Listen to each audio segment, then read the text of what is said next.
Chapter 24. Miss Stacy and her pupils get up a concert. IT was October again when it was ready to go back to school. A glorious October, all red and gold, with mellow mornings when the valleys were filled with delicate mists as if the spirit of autumn had poured them in for the sun to drain. Amethyst, pearl, silver, rose, and smoke blue. The dews were so heavy that the fields glistened like cloth of silver, and there were such heaps of rustling leaves in the hollows of many-stemmed woods to run crisply through. The birch path was a canopy of yellow, and the ferns were sere and brown all along it. There was a tang in the very air that inspired the hearts of small maidens tripping, unlike snails, swiftly and willingly to school, and it was jolly to be back again at the little brown desk beside Diana, with Ruby Gillis nodding across the aisle, and Carrie Sloane sending up notes, and Julia Bell passing a chew of gum down from the back seat, and drew a long breath of happiness as she sharpened her pencil and arranged her picture cards at her desk. Life was certainly very interesting. In the new teacher, she found another true and helpful friend. Miss Stacy was a bright, sympathetic young woman with the happy gift of winning and holding the affections of her pupils, and bringing out the best that was in them mentally and morally, and expanded like a flower under this wholesome influence, and carried home to the admiring Matthew and the critical Marilla glowing accounts of schoolwork and aims. I love Miss Stacy with my whole heart, Marilla. She is so ladylike, and she has such a sweet voice. When she pronounces my name, I feel instinctively that she's spelling it with an E. We had recitations this afternoon. I just wish you could have been there to hear me recite Mary, Queen of Scots. I just put my whole soul into it. Ruby Gillis told me coming home that the way I said the line, "Now for my father's arms," she said, "my woman's heart farewell just made her blood run cold." Well, now, you might recite it for me some of these days, out in the barn, suggested Matthew. Of course I will, said he meditatively, but I won't be able to do it so well, I know. It won't be so exciting as it is when you have a whole schoolful before you hanging breathlessly on your words. I know I won't be able to make your blood run cold. Mrs. Lynde says it made her blood run cold to see the boys climbing to the very tops of those big trees on Bell's Hill after Crow's Nest last Friday, said Marilla. I wonder at Miss Stacy for encouraging it, but we wanted a crow's nest for nature study, explained, and that was on our field afternoon.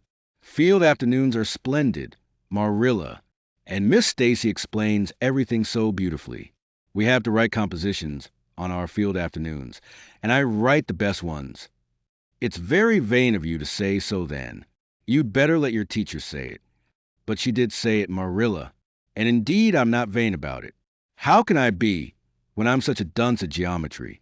Although I'm really beginning to see through it a little, too. Miss Stacy makes it so clear. Still, I'll never be good at it, and I assure you it is a humbling reflection. But I love writing compositions.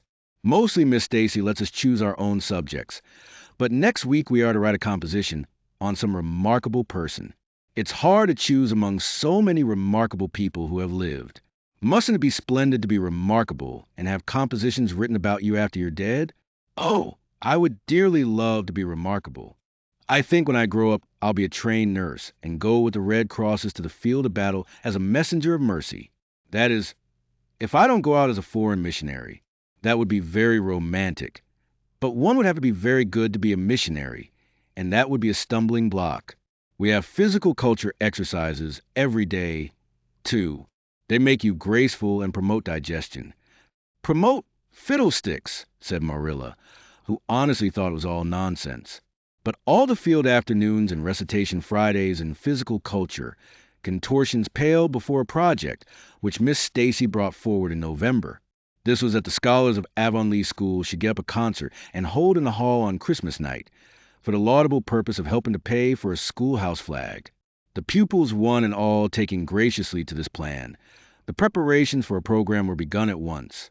And of all the excited performers-elect, none was so excited as in Shirley, who threw herself into the undertaking heart and soul, hampered as she was by Marilla's disapproval. Marilla thought it all rank foolishness. It's just filling your heads up with nonsense and taking time that ought be put on your lessons, she grumbled.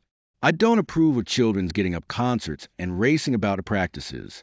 It makes them vain and forward and fond of gaddying. But think of the worthy object, pleaded Anne. A flag will cultivate a spirit of patriotism. Marilla, fudge. There's precious little patriotism in the thoughts of any of you. All you want is a good time. Well, when you can combine patriotism and fun, isn't it all right? Of course it's real nice to be getting up a concert. We're going to have 6 choruses, and Diana is to sing a solo. I'm in 2 dialogues, the Society for Suppression of Gossip and the Fairy Queen. The boys are going to have a dialogue, too. And I'm to have 2 recitations. Marilla, I just tremble when I think of it. But it's a nice, thrilly kind of tremble. And we'll have a tableau at the last. Faith, hope, and charity. Diana and Ruby and I are to be in it, all draped in white with flowing hair. I'm to be Hope with my hands clasped so and my eyes uplifted.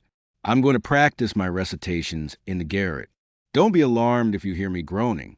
I have to groan heart-rendingly in one of them, and it's really hard to get up a good artistic groan. Marilla, Josie Pye is sulky because she didn't get the part she wanted in the dialogue. She wanted to be the Fairy Queen.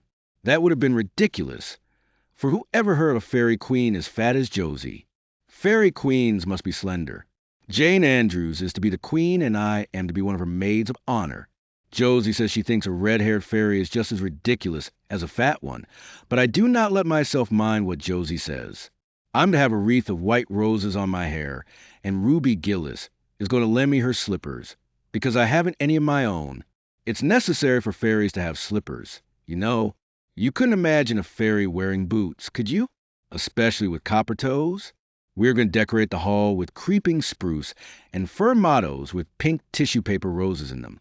And we are all to march in 2 by 2 after the audience is seated, while Emma White plays a march on the organ. Oh, Marilla, I know you are not so enthusiastic about it as I am, but don't you hope you're little and will distinguish yourself? All I hope is that you'll behave yourself. I'll be heartily glad when all this fuss is over and you'll be able to settle down. You are simply good for nothing just now with your head stuffed full of dialogues and groans and tableaus. As for your tongue, it's a marvel it's not clean worn out. And sighed and betook herself to the backyard, over which a young new moon was shining through the leafless poplar boughs from an apple-green western sky, and where Matthew was splitting wood, and perched herself on a block and talked the concert over with him, sure of an appreciative and sympathetic listener, in this instance at least. Well now, I reckon it's going to be a pretty good concert, and I expect you'll do your part fine, he said, smiling down into her eager, vivacious little face. And smiled back at him. Those 2 were the best of friends, and Matthew thanked the stars many a time and oft that he had nothing to do with bringing her up. That was Marilla's exclusive duty. If it had been his, he would have been worried over frequent conflicts between inclination and said duty. As it was, he was free to spoil and Marilla's phrasing as much as he liked. But it was not such a bad arrangement after all.